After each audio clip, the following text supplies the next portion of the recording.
Ciao, oggi sono su una Opel Combo. In questo video ti mostrerò come gestire il cambio automatico.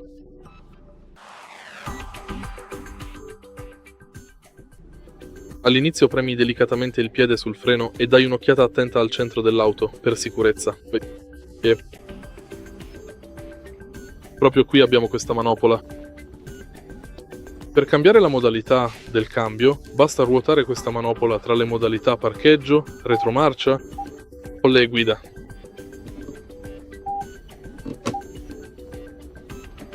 Se vuoi guidare in modalità manuale, mentre sei in modalità drive, premi il pulsante M. Ora puoi cambiare manualmente le marce con queste palette dietro al volante.